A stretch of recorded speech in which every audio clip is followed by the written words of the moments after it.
Good afternoon, everyone. We are going to get started with part two of the United We Rise policy webinar series. Thank you so much for joining us this afternoon. We're excited to have you be involved, be part of this series and to hear the discussion and also be part of the discussion with us. So really, this part two is really focused on a path forward. So moving forward with mobilizing for an intersectional policy approach that supports every Black body to really address both ending the HIV epidemic, but also supporting the health and liberation of Black communities. My name is Sean Bland. I am a member of the United We Rise Planning Committee and also a member of the policy subgroup. So I will be guiding us through today. And I will also be joined by, and I will introduce later, my co-moderator today, Jennifer Barnes Balenciaga. So before we kind of get started with the agenda and what we're going to be covering today, I just wanted to mention our funders. United We Rise is supported with funding both from Gilead Sciences and also from Beeve Healthcare. And so again, we thank them for their support. I also want to just remind all of the everyone here today that we're using the Zoom webinar platform. And so we're also live streaming this on Facebook Live at Every Black Body. And so just in terms of how Zoom webinar works, everyone is in view only mode. So all participants are muted and they are off video. And so the faces you'll be seeing today will be myself and Jennifer, who will be moderating, and also our panelists. And in terms of being able to be fully involved in the webinar, although we won't be able to see your faces, you can still ask questions and also make comments. So you can use the chat feature for that. If you open up the chat and put a message in, everyone will be able to see that. Anyone will be able to respond to it, including the moderators and the panelists. But then if you also have specific questions or comments for myself, Jennifer, or any of the panelists, please also use the Q&A feature, and we'll make sure to get to as many questions as we can during the session. So this is the agenda for today's webinar. We're starting with welcomes and introductions. So I've just welcomed you. And again, I just want to allow Jennifer to briefly introduce herself, and then I'll go through the rest of the agenda for today. So Jennifer. Good afternoon, everyone. We're so thankful to have you join us for part two, as Sean has said. I'm Jennifer Barnes Balenciaga. I am the LGBTQ liaison for State Representative Park Cannon of District 58 in Atlanta, and also the director of Crystal LaBeija Organizing Fellowship. Happy Pride Month. I'm looking forward to us diving into the conversation, but more so some of the pointed pieces around a couple of people who are rejoining us, as well as a couple of new panelists who I am really excited to hear from today. Great. Thank you so much, Jennifer, and looking forward to, just moderating with you and having this discussion. So we kind of teed up this discussion with our first webinar that took place in May, really to just introduce the Synergy Report and the underlying regional and national reports that informed the Synergy Report, all of which were produced by Black-led organizations. And so what we're going to be doing for this is really to dig deeper and to really think about what are the kind of the concrete actions and strategies we need to be doing and moving forward to really be able to advance the recommendations and all the information that's in the Synergy Report. Now, before we kind of get into some of those details, we're just going to give an overview of United We Rise. And then following that, we'll give a brief kind of overview of the Synergy Report and some of the underlying reports that informed it. And then really the bulk of today's session, we'll have about an hour, which will be a panel discussion. So we'll have some questions that we've already kind of thought through that we'll go through with our panelists. And then we'll also open it up to questions and comments from the audience today. So first thing will be just a brief video on United We Rise.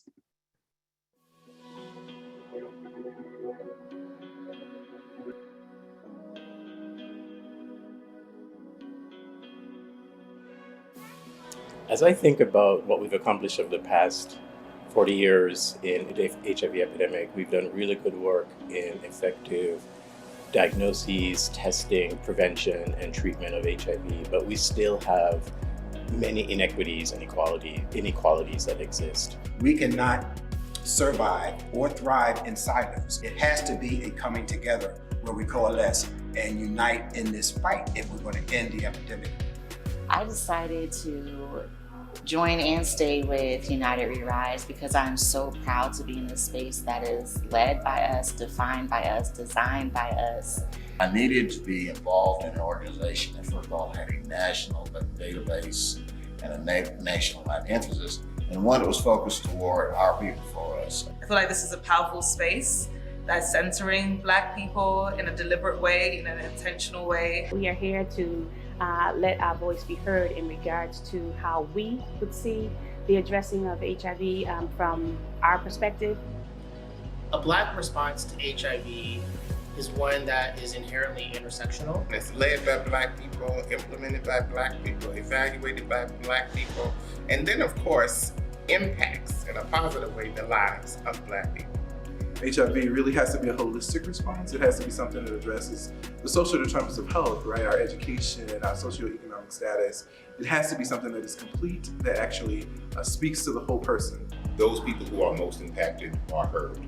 It would mean being unapologetic in our Blackness, infusing the arts, culture, spirituality, sexuality, all of these different parts of ourselves would come together in an intersectional way. When you're able to be strong and advance yourself and really meet the needs of the people, that's really where we really need to be. After we convene and after we plan these strategies, we put it into action and then go out into our communities as well as together, forming coalitions that help to make this thing better.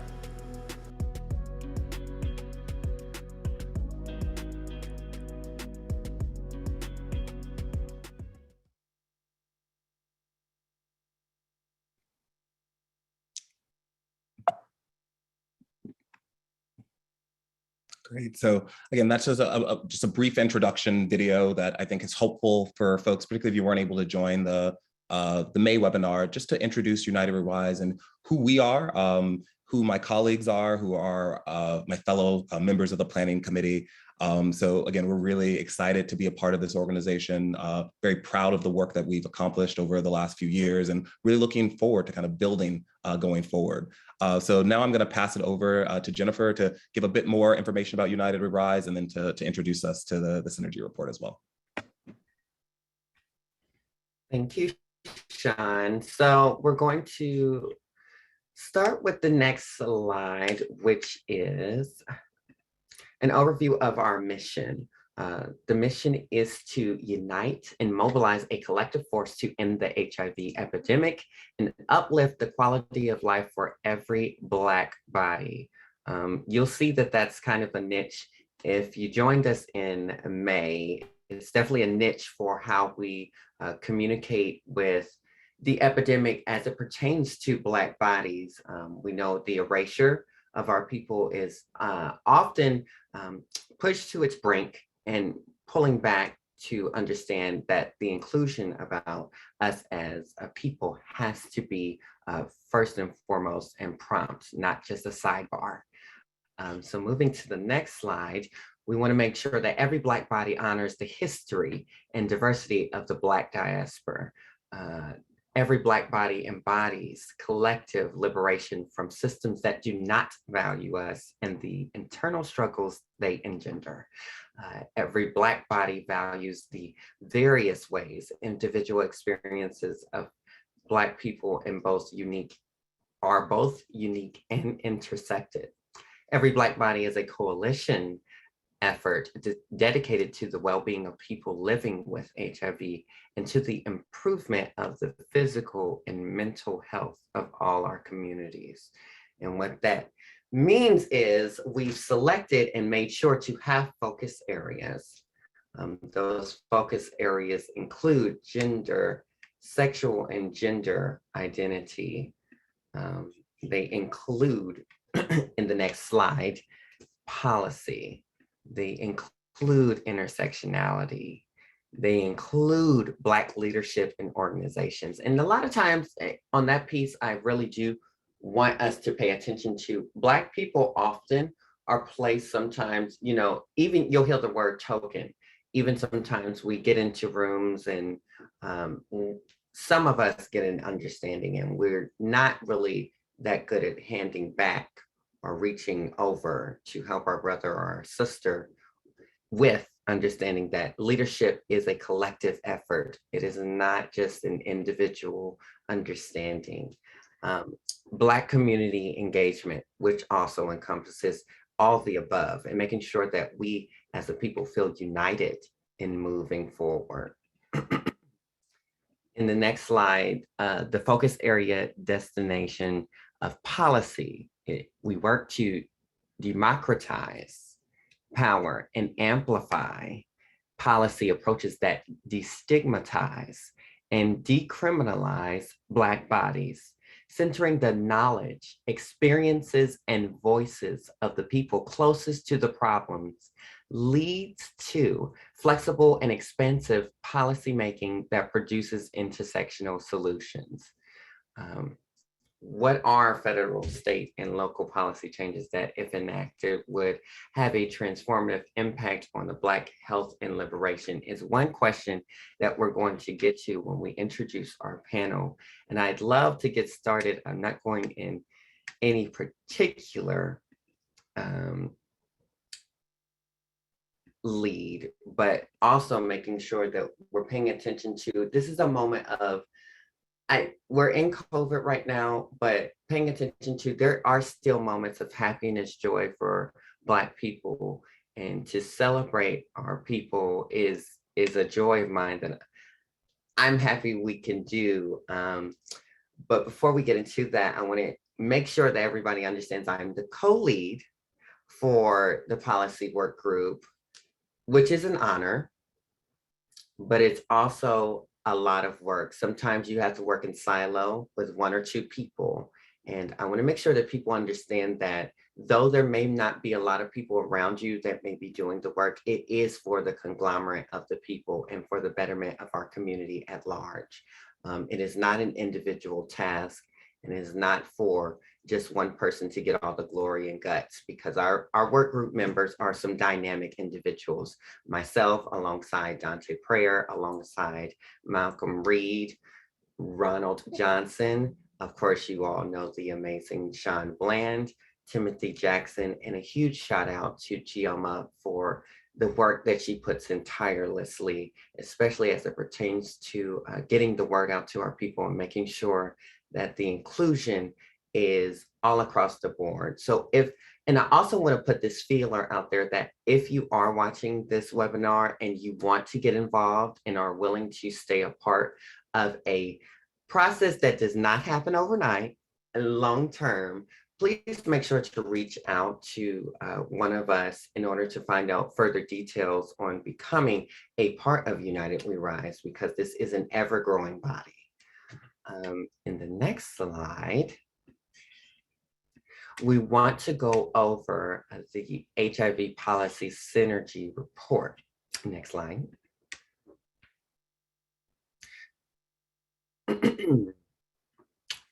In the reference of the synergy policy report, I want to just go over a couple of tidbits that are true for it. There are 9 distinct areas for policy mobilization before we move on to the key reports that are referenced within it, which is 1, divest and dismantle destructive systems and institutions that harm Black lives. Number 2 is to invest in solutions that address root causes of increased vulnerability to HIV. Number 3 is expand access to universal health care that is culturally and linguistically appropriate. Number 4 is demand sexual health education and facilitate access to prevention technologies such as condoms, PrEP, and syringe services. And of course, that continues to expand with the need of the people. Number 5 is increase community energy and urgency about ending HIV. Number 6 is reforming public policy that stigmatizes and criminalizes people living with HIV and inhibits effective prevention for people at increased risk of HIV acquisition. Number 7 is hold elected officials accountable for implementation of transformative policy to eliminate HIV inequity in Black communities.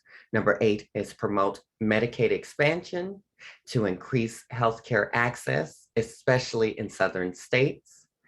And number 9 is integrate specific strategies that address inequalities for Black populations most impacted by HIV/AIDS, including gay, bisexual, gender nonconforming men, women at increased risk, both cisgender and transgender, people who inject drugs, immigrants, and others. Again, that is another ever expanding conglomerate of people that we as public servants and as servants to the cause and effectiveness of this advocacy and activism in general.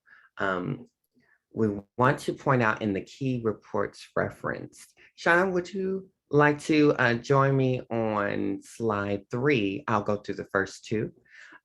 Black AIDS Institute, a multi-pronged approach to ending the HIV epidemic, dismantle anti-Black institutions and practices, make major investments in Black leadership and institutions, increase access to high-quality health services that are culturally appropriate, affordable, and gender-affirming, re-energize Black communities to help end the epidemic, and that is We the People, a plan to end HIV.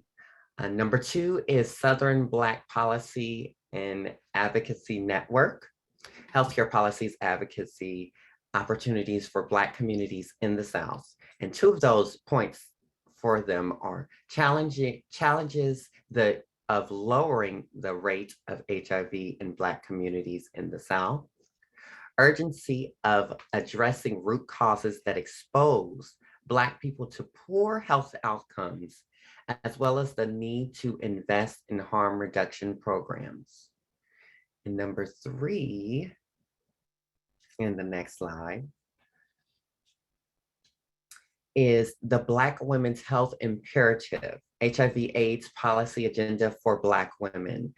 And 3 of those bullet points are needs of Black women at risk of acquiring HIV and those living with HIV, the need to include Black women HIV research, funding, and programming. As we all know, there is a huge gap between those who were born cisgender male and those who are now identified as women of trans experience and were born male, that research is very geared towards them, and Black women too often are left out of even the research, let alone the accessibility of the medication. Not saying that the medication is not something that should be taken and included with a regimen in order to make sure that we're not passing on the epidemic, but it is very specifically needed to pay attention to that demographic of people because they are no less than, and as we know, the most marginalized community. Socioeconomic issues that limit Black women's ability to seek prevention and treatment for HIV.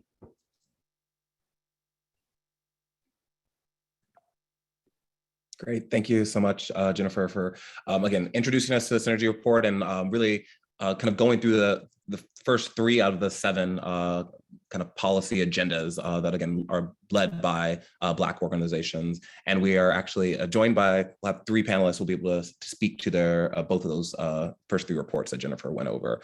So I'll just very briefly mention the last 4 reports that informed the Synergy Report.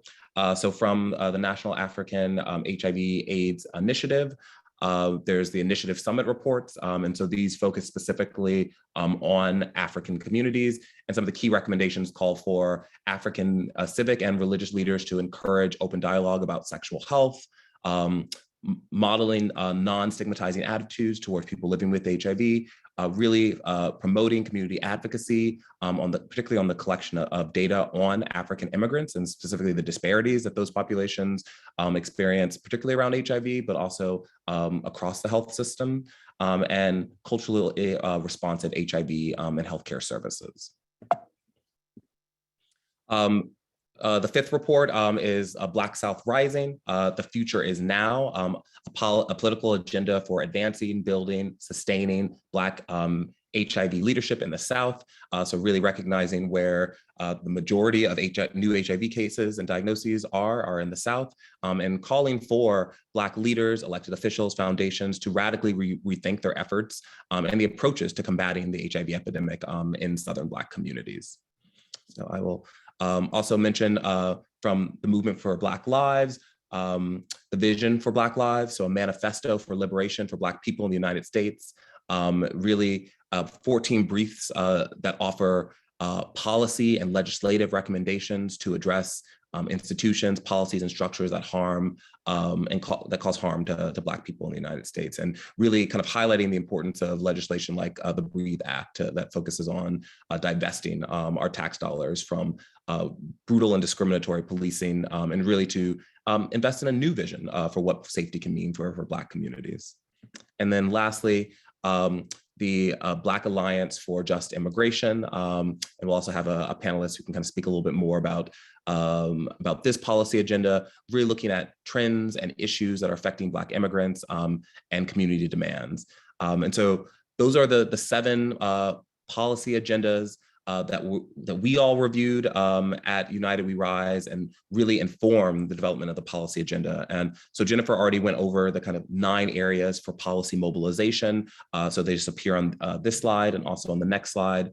So I won't spend time rehashing those. And I think we're going to really now get into a discussion of how we can actually move forward to actually advance these policy strategies, and what strategies are going to be really critical to actually to move the needle and actually to make sure that we're actually promoting and advancing the health, quality of life, and liberation of Black communities. So we'll go into the panel now, and I'll ask each of the 4 panelists to to join us on camera if they can now. We're very excited to have these 4 individuals with us. And I'll stop sharing now so that we can all see each other's faces a little bit more. Again, thank you all for joining us for part 2 of the webinar series. This is just a really distinguished, all around amazing group of folks who have just been doing the work in our communities for many, many years. We're really just thankful to have each of them here. They have submitted their bios to me. I feel like even their bios can't do justice to all the amazing work that they're doing. So I think really the best way to kind of start would be to go around to each one and have them just briefly introduce themselves, and also tell us about the organization that they're with. And please also mention if your organization or if you in your personal capacity were involved in one of the kind of the underlying regional or national reports.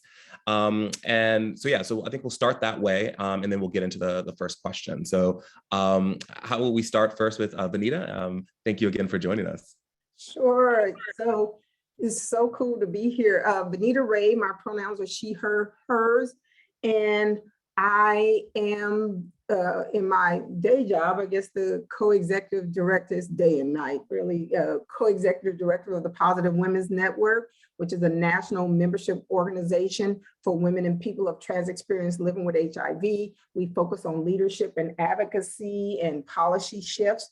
And I happen to live in Houston, Texas. I'm a woman living with HIV and was a part of several of the reports that you mentioned. I did some work with Black Women's Health Imperative around editing and giving feedback on their report for around Black women. I'm a founding member of Black South Rising. And the report that Black AIDS Institute did, I just was one of the fortunate people that just got called in on that to give feedback and stuff with it, some amazing work by them. But and then I've done some work with Vinton and his wonderful work with the Southern Black Policy and Advocacy Network. So just happy to be here, and you've got the folks. Thank you so much, Vanita. So now it's Max, I'll pass it to you. Hey y'all, my name is Max Boykin, he, him, his pronouns.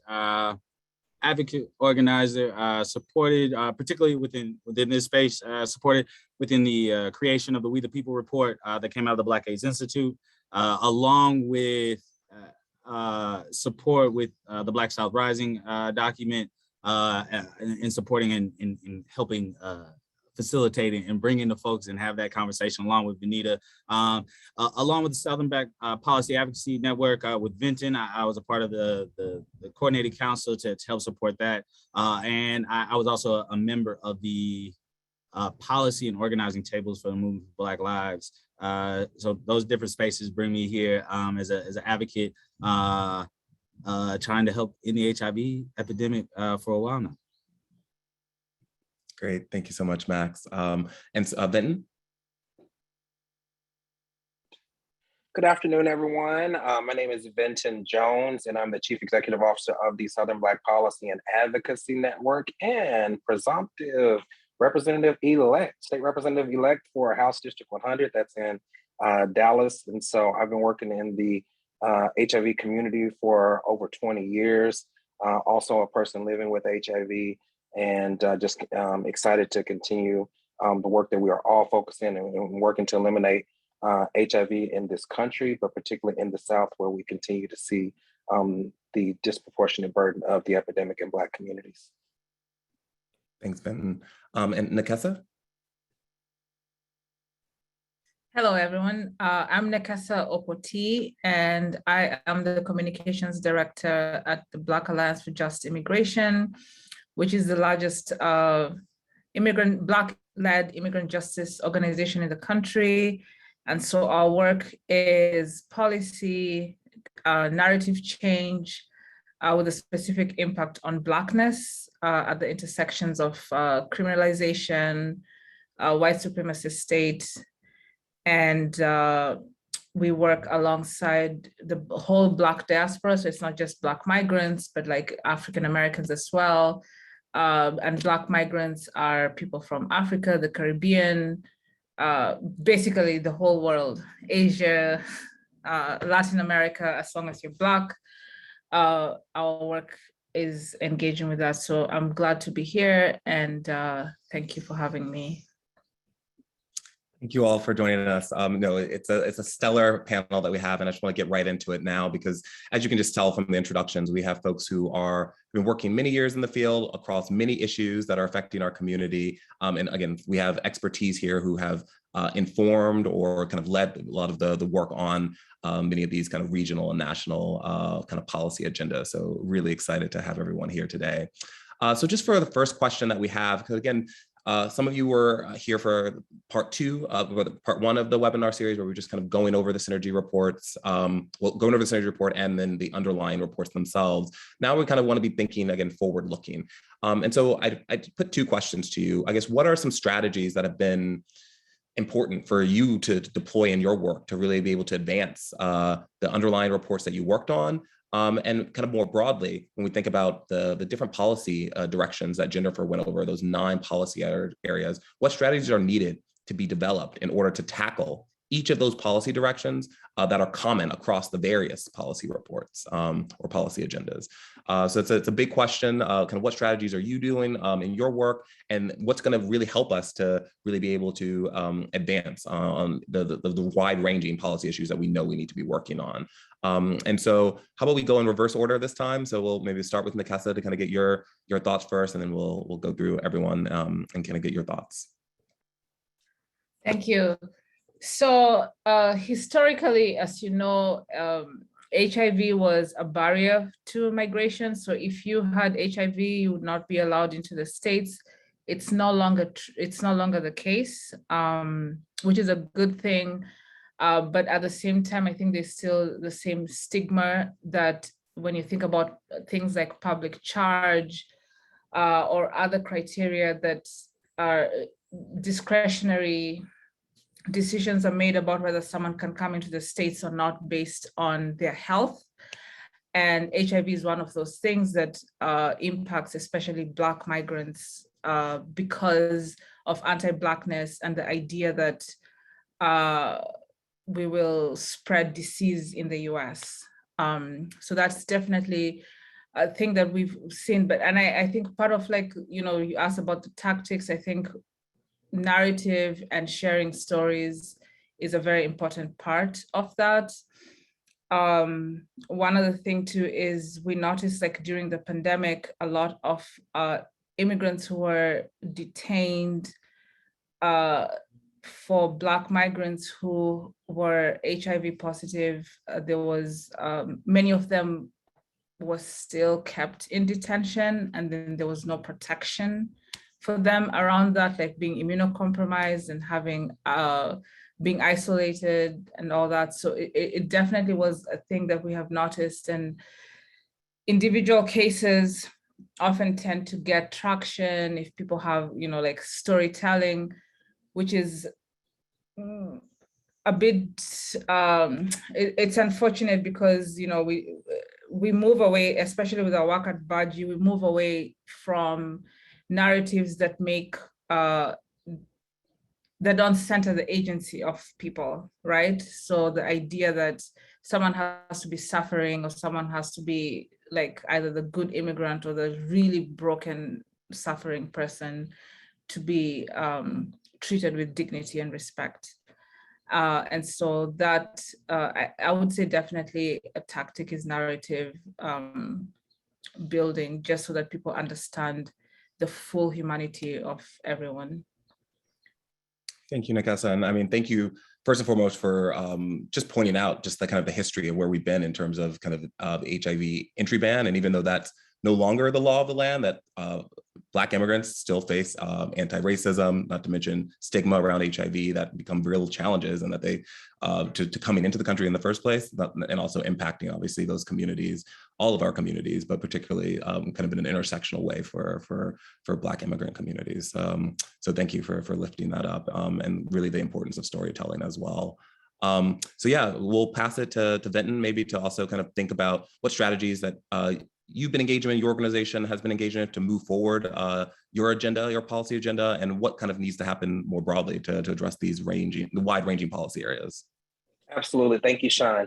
And so when we started the Southern Black Policy and Advocacy Network in 2018, what we realized in the South when it came particularly to Black leadership working on HIV policy and advocacy work is that there were a number of dynamic leaders and even some a lot of small groups, working on navigating the policy environment, as it was sexy to talk about HIV in the South.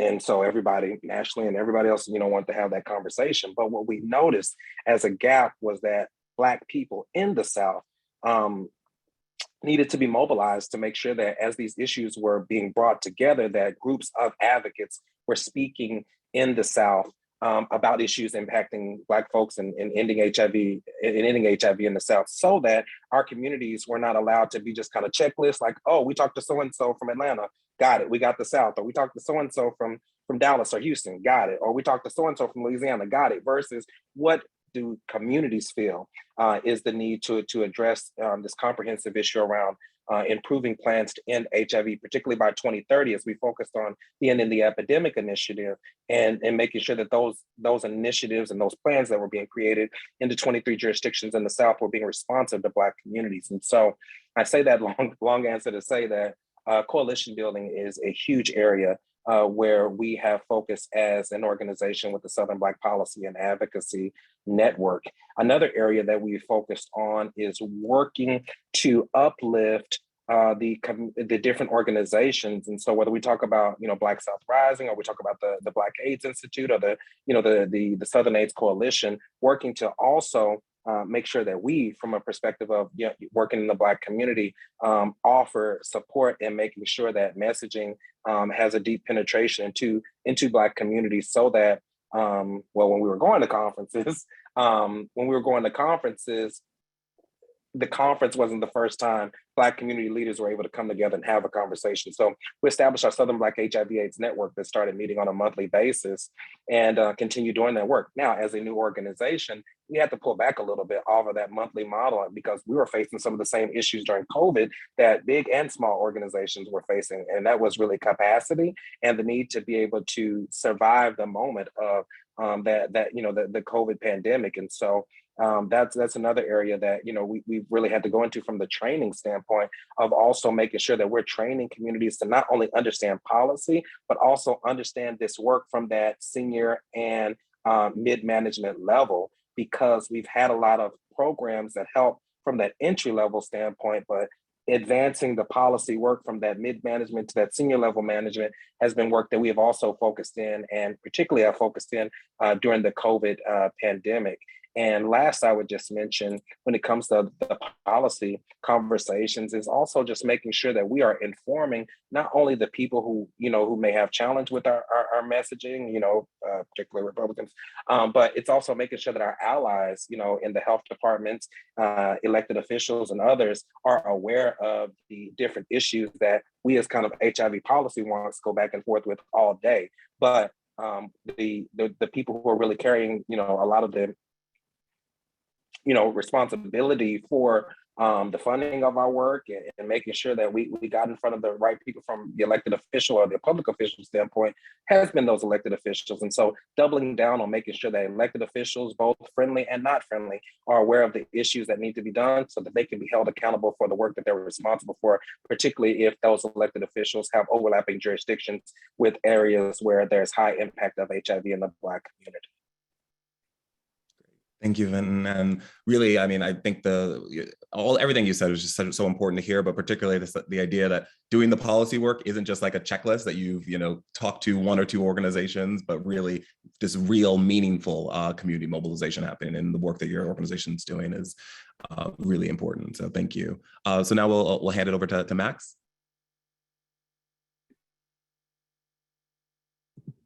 Thank you, Sean. And thank you to the panelists for all the information, definitely. And I was definitely looking to Vinton to talk more about keeping elected officials accountable, and would love to hear even more from Benita and the work they've been doing at PWN. I for myself, two things I think to build off of what has been already said before is coalition building to build power to be able to make sure that our policies change and also shift and stay shifted. But I think the other one that we have to think about is also how in which we are shifting narratives that are said on the grand scale, but also on the interpersonal and sometimes within our community piece, right? And I think both of these need deeper levels of community engagement. I think some of the things that we've seen that has been an issue and sometimes a problem during the COVID-19 pandemic is our ability to meet, coalesce, and come together. But on the other side of that, we also have this opportunity to see and be with folks where they haven't been in spaces before because of our connection to media technology on different ways in which we're using that form. So two things to think about is how in which we're infiltrating and also being co-conspirators. One, infiltrating those that organizations that talk about policy and different issues, including, and I always want to bring this up, I do work for a budget institution, but organizations that influence how in which budgets show up, because the money and where the money goes is very important for our ability to also end the HIV epidemic and our ability to impact healthcare services overall. One of the things is also promoting Medicaid expansion. I think working within larger coalitions that are not particularly HIV focused is an important piece for our ability to do the work that we need to do, and infiltrating those different coalitions, having our folks be a part of that work, and making sure that HIV is also talked about in these different spaces, in different intersectional Black coalition spaces, is important for our ability to change. And I also, though, for some of those that are constantly under attack, our transgender community, women, people that use drugs, making sure that we're co-conspirators and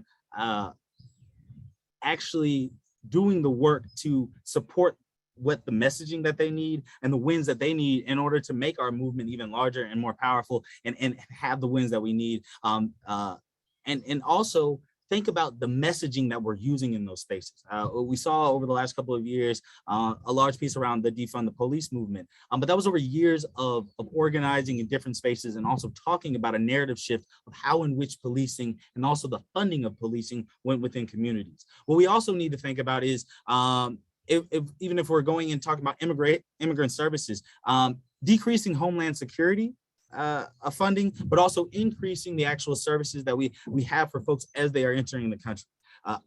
Decrease police funding, but increasing the family services and understanding how in which the large bracket of what the money, the taxes that impacts everyone actually makes it something that's important to them, and understanding that we want to make policy almost irresistible. And I think that is also part of the narrative shift that we also were able to see under the Trump administration, is more people thinking about different policies and where this money is going to, and different folks, even on my block talking about, hey, all this money going to Ukraine, what are we doing over here? Those are some of the things that folks are having within community, and starting to make that policy irresistible is talking about policies that make sense to people.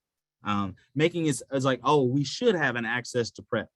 We should have access to abortion in these different states. And these are the whys and the reasons that we have to have access to these things. And I do mainly want to think about a big piece where we need a big focus to grow upon is I think also the continual attacks on both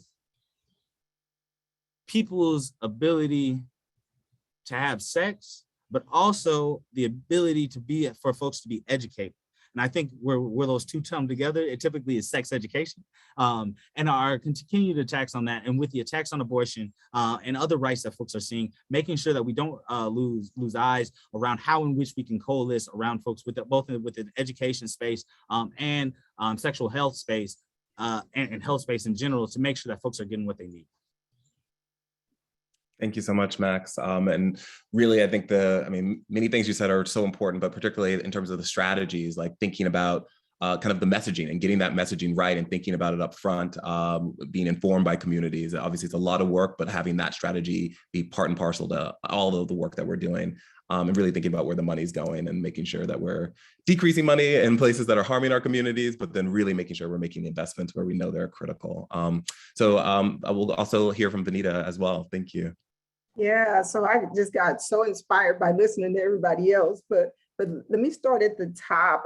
I think so PWN uses 4 primary strategies around our work, and they're organizing, because I don't understand if you're doing policy without organizing or organizing without policy. So organizing, that's issue-based and electoral. It's changing policy, it's strategic communications around the narrative shift, and then it's training and development. We are about leadership development and advocacy and getting our folks involved. So this idea of building power is, how are we building power with folks? By leadership development, policy fellowships, and all that education for the purpose of building power and impact and decision-making.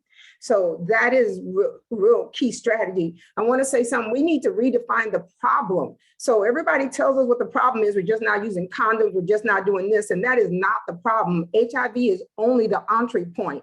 So if we're talking intersectionality, we need to be talking across these and stop letting other people define the problem for us. Because the problem ain't just where if this Black woman put on a condom. The problem is that the viral load in her community is higher, and she's dealing with a whole bunch of other stuff there. So I want folks to remember that ending the epidemic won't change shit for those of us still living with HIV. 1.2 million of us will still be here. And when we keep just only focus on ending the epidemic, you're leaving out us. And we feel it, we see it, because in the EHE, the prong of treat don't have nothing to do with my life. So we need to really think about ending the epidemic is not going to help those others, never mind whether the strategy is right on there too. So we think centering Black folks in our work. The organizing work that I was talking about is electoral as well. We want to impact policy, but we got to impact the people who make policy. And so advocacy at the ballot box is critical. And I want us to stop doing business as usual. We got these decisions coming down. We got conferences in the middle of the electoral time. We can't continue to play HIV Inc. Kind of business as usual and still address the issues. I can't go to this conference anymore when I need to be mobilizing my community in midterms. And the fact that we keep accepting that is problematic to me as a Black woman in the South, living with HIV, running a national organization that is about empowering the members to be able to speak up. We focusing on not only racial justice, gender justice, and economic justice. How are we putting money in the hands of our folks who are on the grounds doing work for free, or labor who is invisible? But I want us to really stop. We need to define, if we're going to talk about ending an epidemic, we must define it, because I heard Harold Phillips say we might end it for some and not others. And I said, what does that mean? I know what it means. It means Black folks, not, but other communities where we're already seeing it. We shouldn't accept that. Where is our definition and what we're going to do? Then how are we changing the narrative around what's talked about? I'm in the South. I don't see any focus on the South. If it's the center of the epidemic, I look through the synergy report and I'm looking for the South, because to talk about, to have it, to know this is where the epidemic centers, and to not talk about it is just not okay. So we need to redefine the problem. We need to tell people what a win looks like, not let others talk about it. Those strategies around policy and organizing, they cannot be delinked if you're doing. So some of us are talking it, but the rest of our community don't know how. Let's put it in their language and let them mobilize them there. We've got to really build up our ground game at the state level. That is where the fight is. We talk about criminalization. It ain't a federal issue, it's a state one. I don't mind getting our federal folks involved in criminalization, but how are we mobilizing on at the state level? And I think we can talk about some ways that we've used later. And then one of the last things I want to talk about is redefining engagement. We got to stop letting folks get away with talking about community engagement when we don't know what that meant. We don't know who they talking about. Someone presented some about community engagement. I didn't see no community, it was organizations. We let them get away with this when it's not real engagement, it's not centering folks in our communities. We don't know what it means. It's just a fake theory. And then I did have one, systems change. So really, I want to share with y'all with something we've been working on for 3 years, getting racial justice guiding principles for HIV philanthropy that dropped in November. I want to share that with y'all. And we're trying to do a sign-on to push HIV funders. We want them to adopt some of the strategies in this document that I've been working with funders concerned about AIDS for 3 years with. We got, a racial justice index coming out where we want HIV organizations to finally be tell them how to assess their racial justice practices of hiring, policy decisions, and everything else in their organization, so that we can do something different. I just think if we keep talking about strategies that don't get at the systems and root, we're just playing the same game and dancing to the same tune of people demoralizing us with talks around behavior versus systems and structural change. So I'll stop there, but I have examples around all of this where not only myself, but others are doing some work like this. Thank you so much, Vanita. I mean, all the work. He's on fire today. On fire. He's on fire.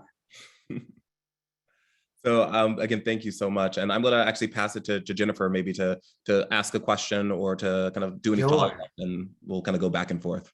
Sure. Playing off of where Vanita just left off, the strategies, what's next? What are the new implementations that you're seeing are working in the areas that you are in your organizational spaces, as well as individually? If you're individually doing something, because a lot of us are doing a lot of work for orgs, for the state, and then also the independent movements that we have going on that do need to get light shown to them. A lot of times we do a lot of thankless work that are off the clock, that is never seen. And if you would like to shout out those pieces around that, please feel free at this time to do so. I'll start with Vinton, the newly elected. That's a new strategy right there. It ain't new, but it needs to be brand new. That's right. Come on, Vinton. Well, I mean, of course, the strategy is running for. I'll stay there. Running for office, and when we talk about these state bodies, and for me, as somebody who, I can't see all the participant lists, but many of you know me. Many of you know that I was born and raised in Dallas. I moved to DC. I moved back to Dallas, and when I moved back to Dallas in 2019. what I noticed was that a lot of things were still fucked up on the ground. And it had nothing to do with the community. It had everything to do with the level of incompetence that was representing our health departments at the state and at the state and local level, and a couple of other things. And so when the opportunity presented itself to run for office, it was something that was very appealing to me, because as someone who was, who already went through the kind of the fed up phase of, the work in Dallas, because at that time, this was 2010 when I was, really getting started. I, got fed up and moved to Washington, D.C. to learn policy. But coming back, having 10 years of policy experience in Washington, D.C., still feeling just as frustrated when I was finding out that I had when I was finding out that I was a person living with HIV with absolutely no policy experience. And so this piece around running for office became so important, because this moment right now demands for people from communities to step up in these roles, because there's nobody here to save us. And nobody is focused on that work. And so for the people who care about ending HIV, for the people who care about making our communities healthy, the biggest strategy I can offer is run for office in your community. And it may seem like something that's small as city council, as small as a precinct chair, but those are the roles where it offers you entree into being able to meet face to face with voters and put these issues in their face, and make sure that as a representative to those who are elected in elected office, someone who talks to them, those positions talk to those roles a lot, and putting these conversations in their ears. So take that work directly to, those individuals. And even in Texas, and even over in the country, they're like, my race will be, one of the first, and I think Vanita can, confirm this. I think that as it relates to Black state lawmakers, period, there have been no Black state lawmakers openly living with HIV, in state houses, not just in Texas, but throughout the country. And so I'm very proud to be that first, but I definitely do not, don't want it to be the last, because we need more people living with HIV with that lived experience that understands health disparities from not just a service level, but a somebody who has to use those services. So you understand what it means, to be denied, insurance coverage because you're trying to change the Capanuva to take, the injections, but your insurance won't allow you to. You understand those issues from, a totally different place. And this was definitely not a knock to Capanuva, but it's a knock to the insurance industry and how the advocacy that's needed to make sure that people living with HIV not only receives culturally competent care, but all levels of care, including insurance, is addressed, so that there are no barriers to prevention, access, and treatment for HIV. Anyone else that would like to jump in? So another question. Well, go ahead, please. Yeah, I just wanted to reflect on a couple of things a few people have said, and that's the community work that's outside of policy and working within our communities. So for us, working with Black migrants and Black immigrants, there's still a lot of stigma around HIV. So, the insistence on narrative, sometimes it's not necessarily happening publicly, but it is, when you have a client, for example, or someone who has just crossed the border and they share what their status is and they're terrified, they feel like their life is over, and the sort of trauma and mental anguish that goes into that, and having to do the one-on-one building with community and talking through what's safe and access to healthcare, which again is a very, folks have been talking about, politics and political engagement, and access to healthcare is a big thing for us, because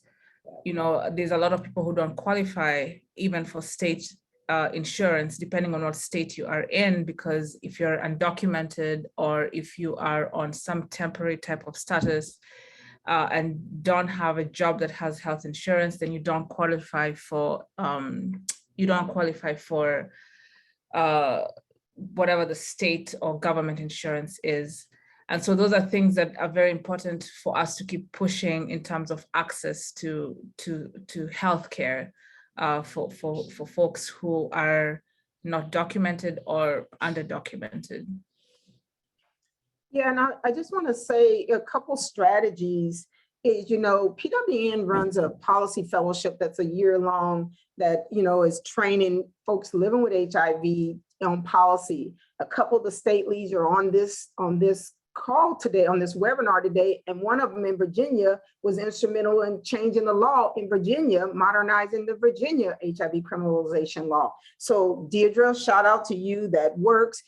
In economic justice, every grant we write, we build in money to pay folks. So we're coming out with a 2021 report. We paid at least 150 people living with HIV. We've compensated for their labor, their time, their something. I think that's proven those folks are out there doing it anyway. Is another way.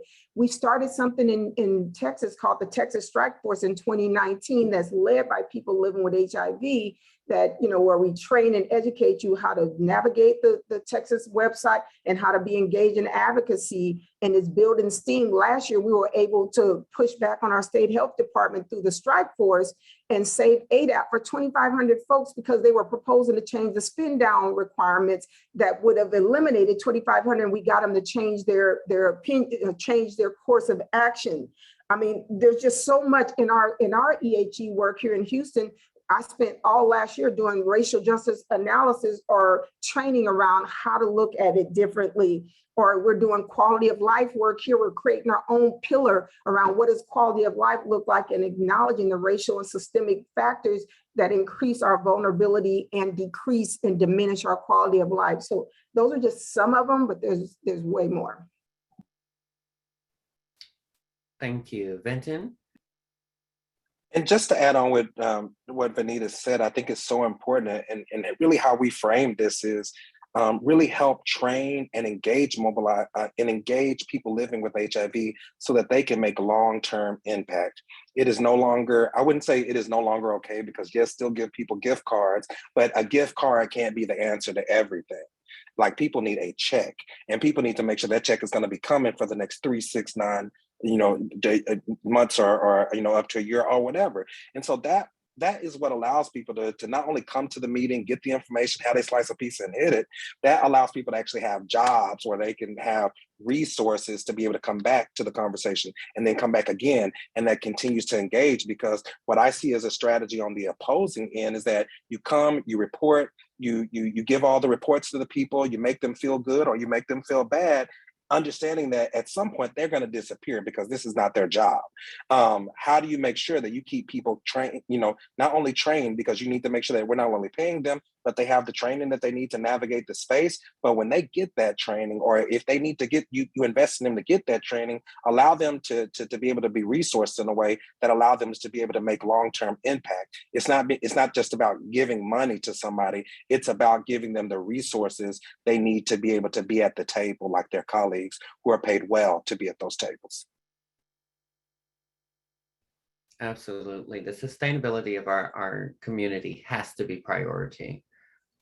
Getting these bags to people, it's cute. We saw the government, isn't it interesting how we saw the government just disperse all this money just from nowhere, and then 1, 2, and 3, and then when it's time to really pull the piper for them, then they're nowhere to be found. But when it's convenient for them, it seems to be that's why I'm so glad that the sustainability of our community is now input on the type of financing they're giving us, because now they see they can just give the funding in that way, and we're not limited by those ways.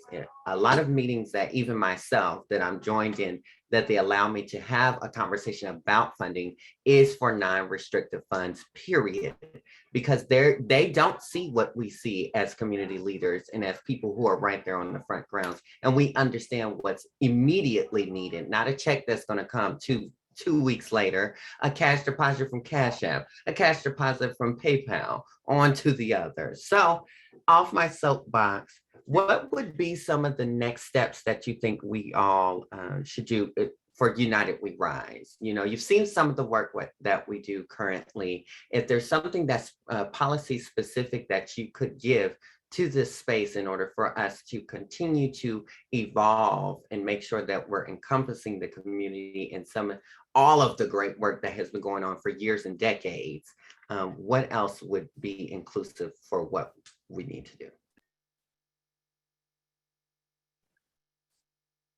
I think that this is important, continuing to mobilize diverse voices to be able to have these conversations that if you just had one of us having this conversation with you will be a totally different conversation than this group think in a positive way that can really help inform and shape strategies that wouldn't have been, you know, created if it was just one organization at the table or one body at the table. So continuing to mobilize, you know, Black voices across the country and have this particular conversation around the policy, because those are the conversations that we often, you know, don't have.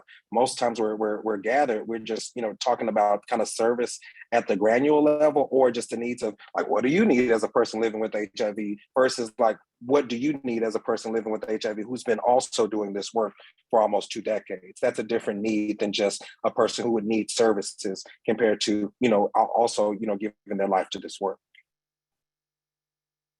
I think going off of what Vinton said around the continued outreach and bringing in more of our community, understanding those pieces, is also bringing in those different elected officials, breaking down the policies to them and understanding how do we use them to make sure that we can move forward. I want to give a shout out to Representative Parkana here in Georgia, and her ability to also support the Georgia HIV Justice Coalition, which I also know with Alicia McKinley Beach, Malcolm Reed are here, and also the connection of having such a strong advocate that is also not just a strong HIV advocate, strong LGBTQ advocate, and a strong women's advocate. And with the attacks on Roe v. Wade that we're seeing nationally, but also the continued attacks, and I know down here, Georgia, Texas, and many of the states that we're living in, we are seeing those different attacks. And being able to make sure that our coalitions are in synergy and with those other attacks that we're having going on, making sure those bills are also getting, we can also bring up and have our different advocates also attacking on those issues, but particularly for United We Rise.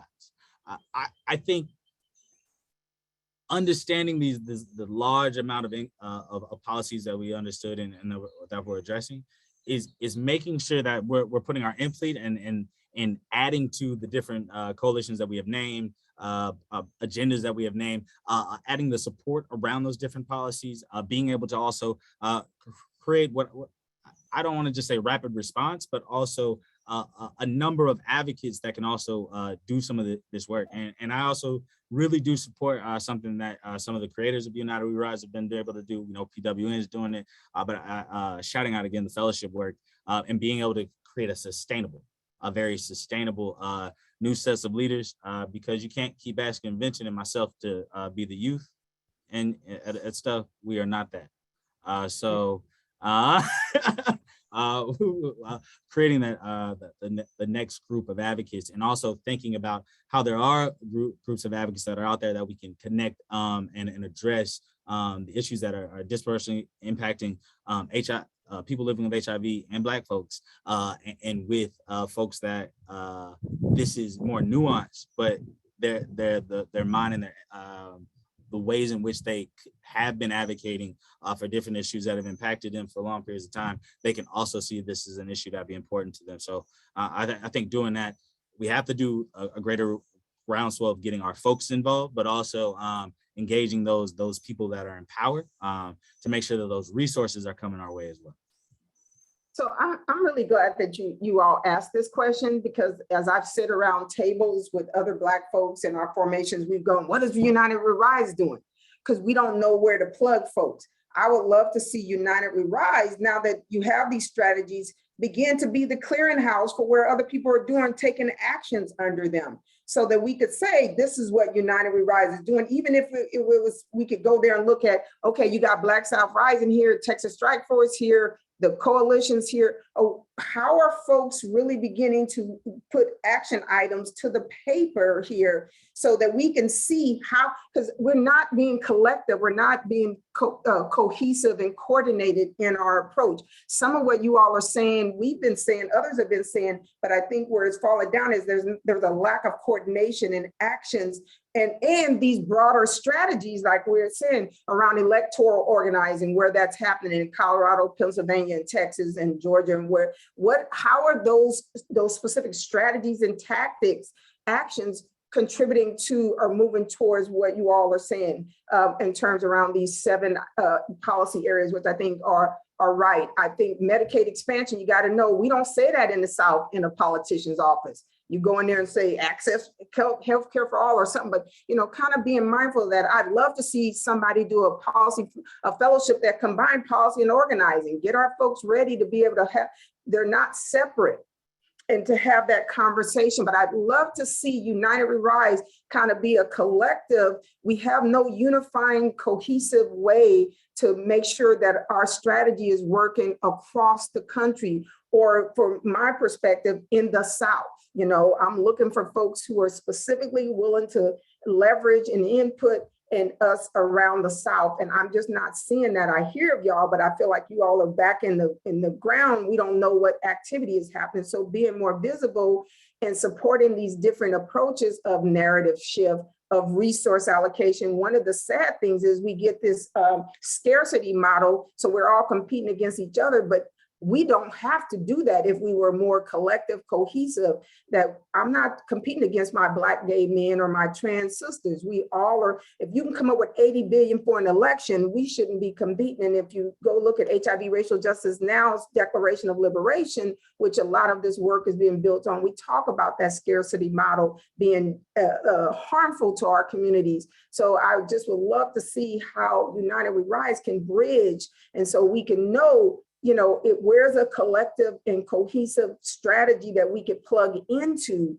for Black folks, because we've saying all the same things, but at the end of the day, I'm still hearing other people define our problems, other people tell us our solutions, and we being left out because of policy issues like molecular HIV surveillance or cluster detection that's harmful to our communities, but I hear nothing from in other Black-led organizations. That is unacceptable. And I'd love to work with folks who are willing to do that.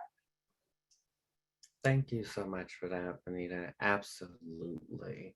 I absolutely agree. And I appreciate that call out because it's necessary. I did see there were a couple. All in love. Always.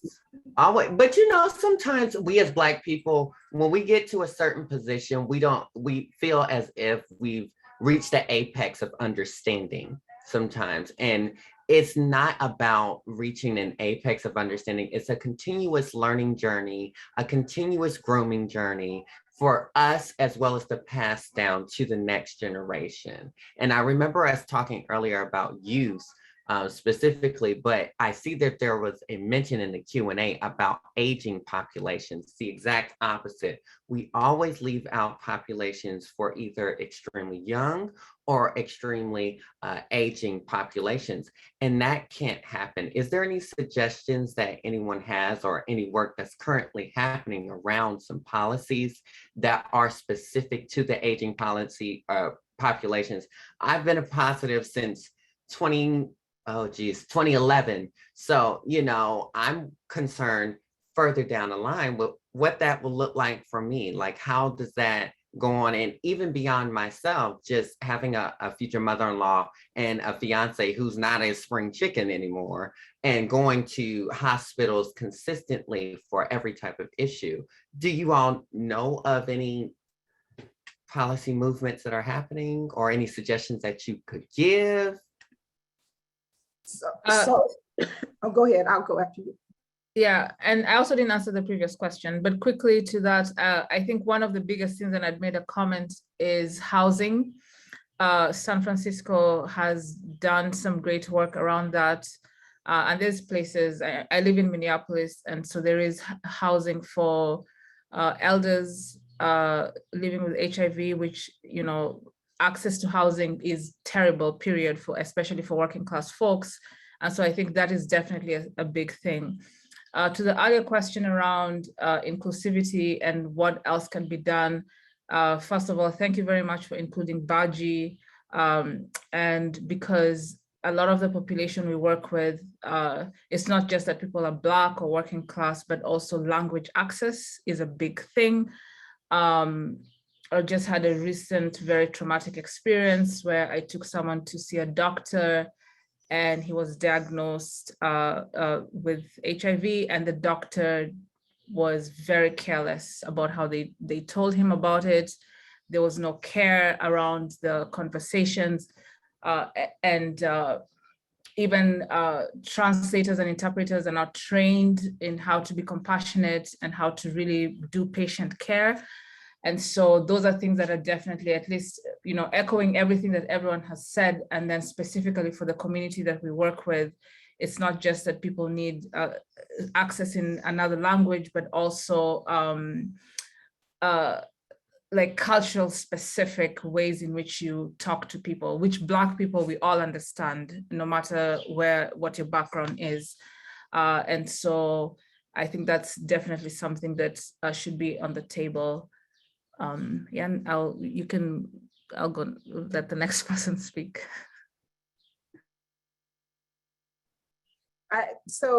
The aging issue is, you've seen it start surfacing more in the last 5 to 7 years of folks talking about it. We know that our HIV community, those living with HIV, is growing, and folks didn't prepare to be here, and all kinds of isolation and issues going on. We've got to begin to have discussions that are bigger than viral suppression.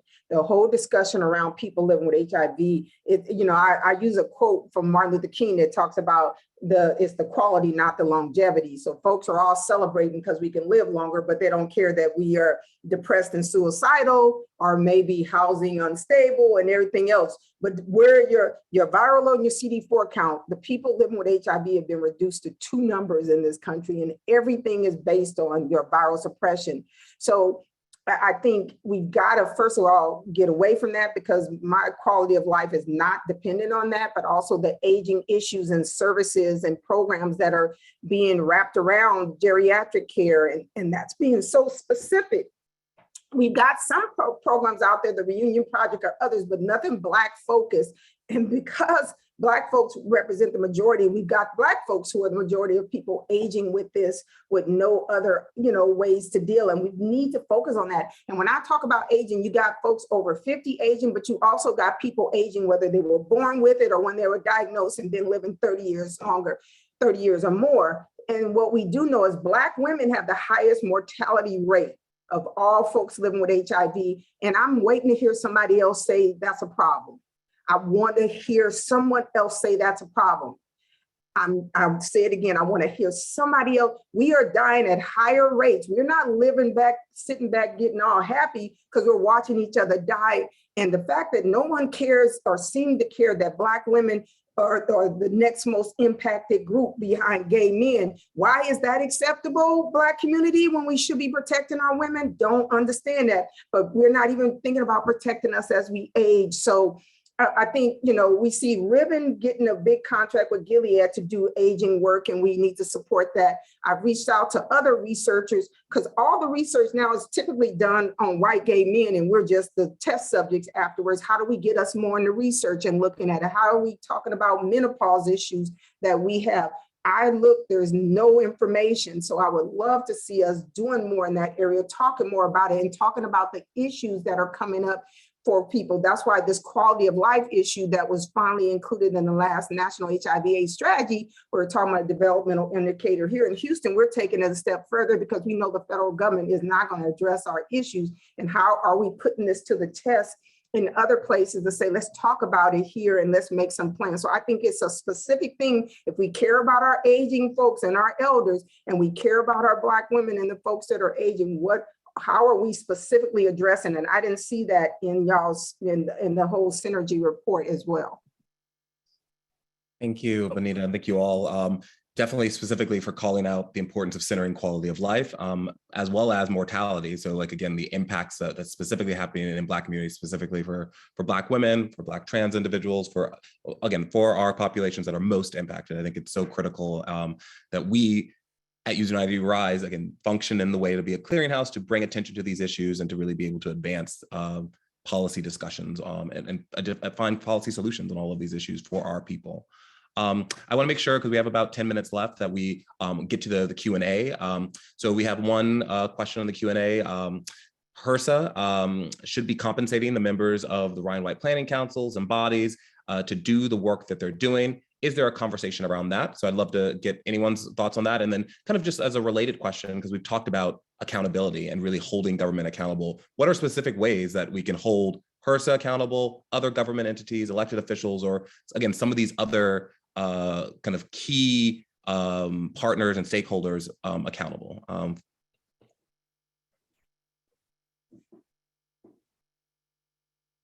And anyone who wants to jump in first can do that, otherwise I can ask someone. Max, I think you've taken yourself off mute. Yeah, when I think about, there's a big P, which I think about federal government, state governments, but then there's like the small P, the small politics and policy of it within the health departments, within your local health department, within your local government, of how in which you're also supporting different pieces. And one of the big ones around that is also housing. Housing, there's the federal money that comes to it, but also how in which you implement it within the local spaces. And I can also say that that is something that is much needed and needed more support within that. I think part of that is also like organizing within the different communities, particularly around, I think HRSA should be compensating folks around this. I think they have loads of money around this. I think this is something to take back to the folks that lead HRSA, but also I think CDC and others, about how in which we're also properly compensating folks is the information that we do. I think this even goes back, we will pay the folks with the college degrees, the numbers of different letters behind their names, but we will not pay those lived experience that we also are capturing many times, and is just as important, if not more, for the ability to move forward. And I think even going back to what Vinny was talking about on the research side, we have to, if you're constantly taking in the information from the folks, you have to compensate them, I think, even more around how in which we're using that space. And I think that's a fundamental also shift in how in which our many scientific methods have been used over the years. But I think that shift is necessary as we're talking about health equity. And I think as we're seeing shifts, CDC, HRSA, and others, we have to start thinking about how we're changing that, not just I think at the domestic level, but also within our international context as well. Yeah, I also think that United We Rise could do this, reach out and begin conversations with HRSA as a part of the U.S. People Living with HIV caucus a couple months ago, after the censure of a Black man from the New Orleans Planning Council. We just refute that, and so we've been in conversations with HRSA, making them aware of the lack of MIPA, or the word isn't even discussed in the Ryan White Planning Council, that planning councils really need to be rethought, and HRSA needs to do more oversight. And the payment was one of them, but these planning councils are being run like little kingdoms, and you can censure a Black man living with HIV because you don't like what he said. That isn't new, it's happening. And they've been acting, really, this has only been going on for the past 2 months we've been in conversations, because we're pushing them to change and include MIPA, but the idea of compensation is coming up, and they act shocked about the information we were bringing and these issues of compensation. So it'd be great if others were starting to raise that with HRSA and saying you need more oversight. And because they tend to blame everything on HRSA, and HRSA is saying, well, there's a grievance process, but they have a 200-some page manual on their website that you got to dig through to find that. And then if you go to the people who are harming you, you're not going to get recourse. So we could use some more help with HRSA around pay and the whole, just the whole way that planning councils are worked.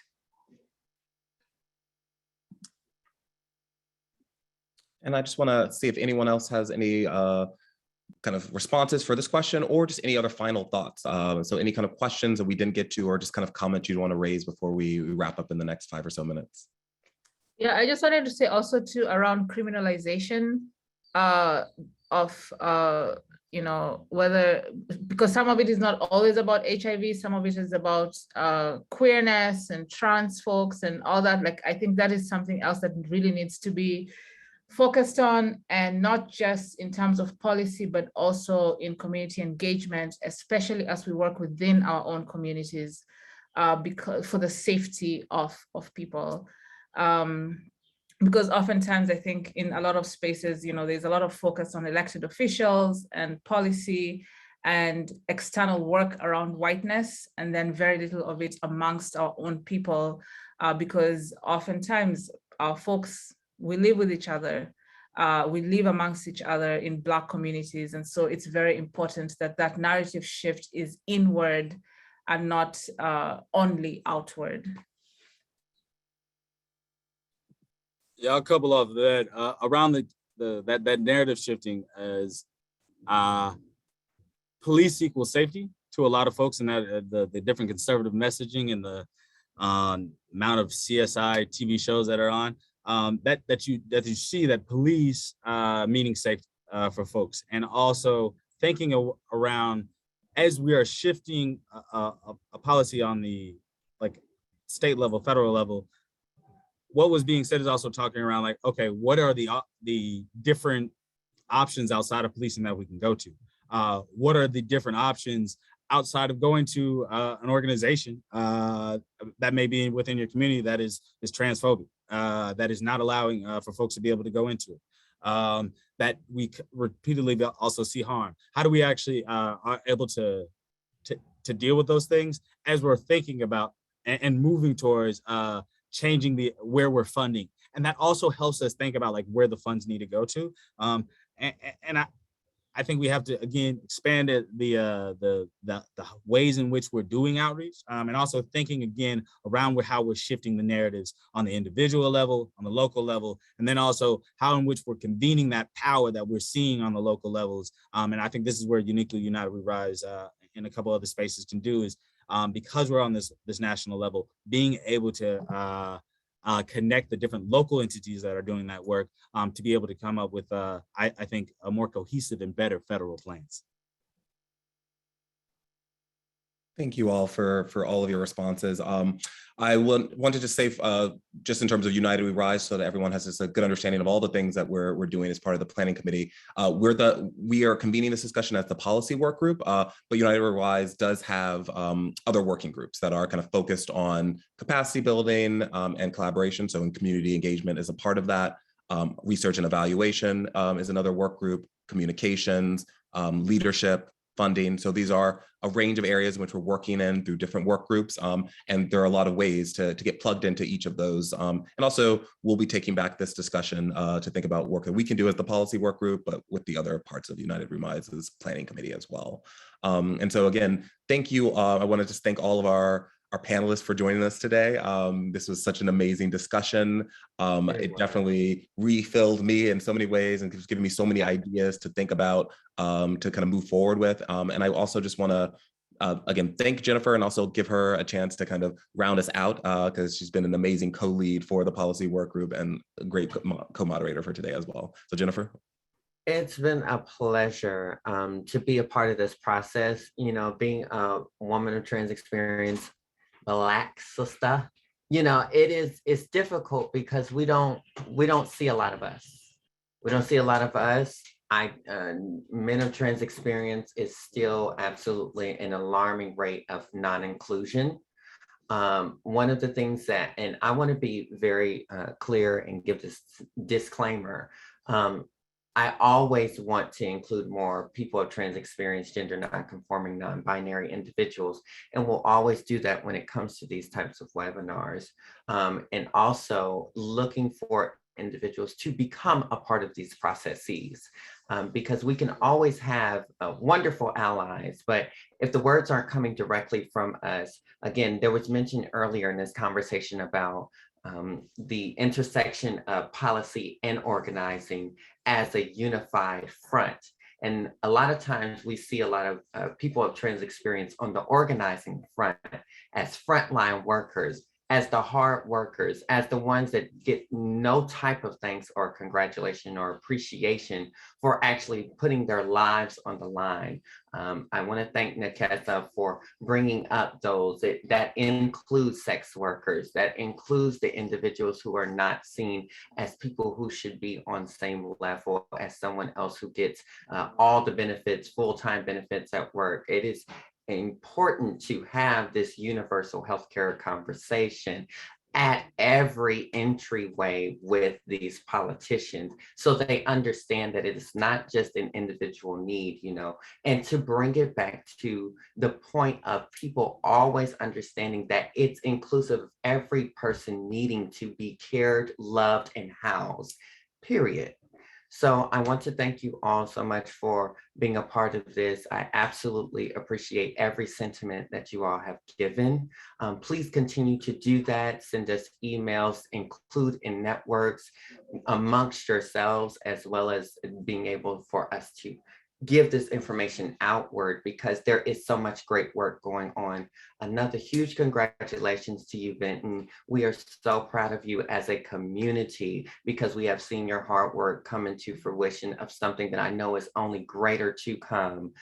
So please feel free to always reach out to me in any other way that you need, because I am always here for the unifying and uplifting of your work. So all of you, thank you so very much. It was such a pleasure to finally meet you, Benita. I swear I've heard of the legend all the way, but I'm telling you, it's full blown today, and I appreciate that. Thank you, Nakesa, for joining, and Max, as always, dynamic individuals who continue to do the work. Sean, back to you in appreciation. Great. Thank you so much, Jennifer. And again, thank you to all of our panelists and for everyone for joining us today. This concludes our webinar. We look forward to staying in touch. Bye.